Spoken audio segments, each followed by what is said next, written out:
Warahmatullahi wabarakatuh. Sahabat sehat sekalian yang ada di rumah, semoga kita selalu diberikan kesehatan. Pada video sebelumnya kita sudah membahas mengenai ODP, PDP, dan OTG. Nah, pada video kali ini kita akan membahas cara kerja dan perbedaan pemeriksaan PCR swab dan rapid test. Nah, teman-teman sekalian, perlu kita ketahui ada lagi definisi dari COVID terkonfirmasi. Maksudnya seperti apa COVID terkonfirmasi? Jadi, COVID terkonfirmasi itu sebelumnya sudah dilakukan pemeriksaan PCR swab dan hasilnya positif. Karena hasilnya positif, maka dibilang COVID yang terkonfirmasi.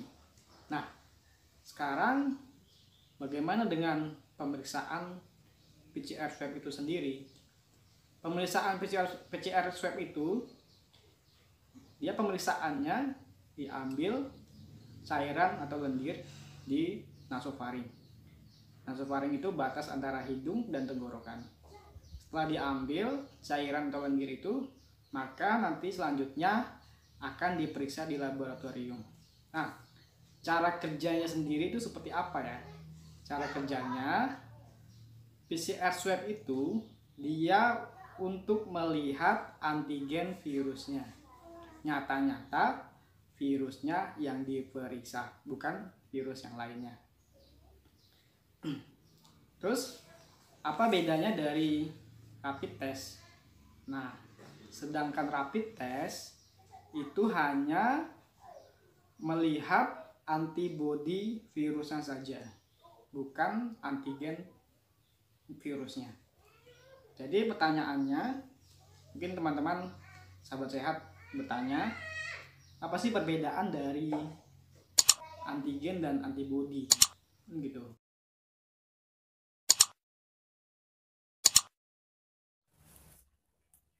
Jadi, antigen itu merupakan zat yang merangsang respon imunitas tubuh kita untuk menghasilkan antibodi.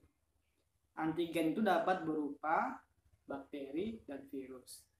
Sedangkan antibodi atau disebut imunoglobulin itu adanya suatu respon dari sistem imunitas tubuh kita terhadap keberadaan suatu antigen. Jadi adanya keberadaan suatu antigen seperti virus dan bakteri. Itu ya teman-teman. Sedangkan di dalam antibodi itu ada beberapa kelas. Mungkin saya akan sebutkan beberapa saja, yaitu ada IgM dan IgG. IgM itu sebagai penanda akut saja, sedangkan IgG sebagai penanda kronis. Kronis dan akut itu maksudnya seperti apa? Kronis dan akut itu hanya masalah waktu saja. Kalau akut baru terjadi, sedangkan kronis sudah lama terjadi.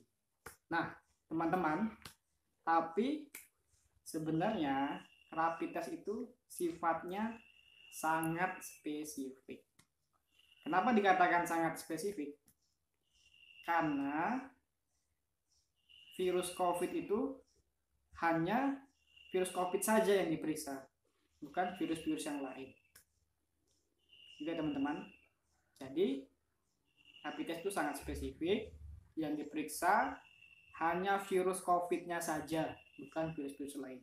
Jadi kalau misalnya ada hoax yang mengatakan ada orang yang terkena flu saat diperiksa rapid testnya itu reaktif. Itu salah ya teman-teman, itu tidak benar. Karena sifat dari rapid test itu adalah sangat spesifik. Hanya virus COVID saja yang diperiksa, antibodi COVID aja yang diperiksa. Saya sudah menjelaskan bahwasannya rapid test itu sangat spesifik. Tetapi teman-teman ini juga harus tahu ya teman-teman. Tetapi rapid test itu sensitivitasnya juga sangat rendah. Sensitifnya sangat rendah banget teman-teman sekalian. Misalnya nih, jadi dikatakan rendah sensitivitasnya itu hanya 20% saja tingkat kesensitivitasnya. Misalnya nih, ada 100 orang yang positif COVID-19 yang sudah terkonfirmasi, yang sudah dilakukan PCR swab. Tetapi pada saat diperiksa rapid testnya itu hanya 20 orang saja yang positif, sedangkan 80 orang lagi itu tidak positif. Itu teman-teman ya. Jadi sensitivitasnya itu rendah teman-teman. Jadi kalau misalnya rapid testmu itu negatif atau non reaktif, belum tentu kamu itu tidak COVID. Loh, kenapa ya kok bisa begitu? Ya karena rapid test itu sifatnya, sensitivitasnya itu sangat rendah. Tapi sekalinya kamu reaktif, berarti memang benar ada antibodi COVID di dalam tubuhmu. Entah kamu pernah kena atau sekarang masih kena, itu juga harus dikonfirmasi.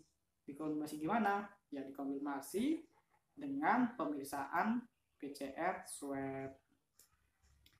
Jadi kalau misalnya ada orang rapid test itu reaktif atau negatif, jangan suka gampang berbicara orang ini positif atau negatif dengan rapid test.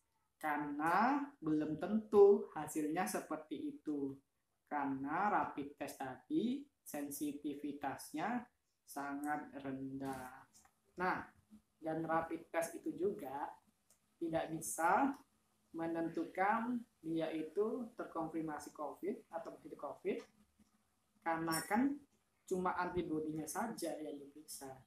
Kita nggak tahu ini antigen virusnya masih ada atau enggak.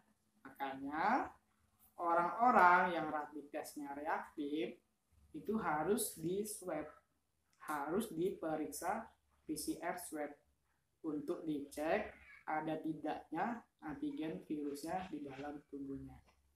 Jadi ini ya teman-teman konsep dari pemeriksaan rapid test dan PCR swab. Jadi itu ada kekurangan dan ada kelebihannya. Mungkin ini yang bisa saya jelaskan kepada teman-teman sahabat-sahabat saya sekalian. Semoga ini bermanfaat sebagai informasi-informasi kesehatan dan menambah wawasan teman-teman sekalian. Mungkin untuk selanjutnya kita akan membahas mengenai isolasi mandiri. Kapan kita akan isolasi mandiri dan kapan kita ke rumah sakit, dan di rumah sakit itu sih sebenarnya dikasih terapi apa ya? Mungkin menjadi pertanyaan teman-teman. Jadi untuk bisa menyaksikan itu, untuk teman-teman sekalian, jangan lupa subscribe channel Dr. Bus. Nantikan info-info kesehatan selanjutnya. Sampai jumpa lagi.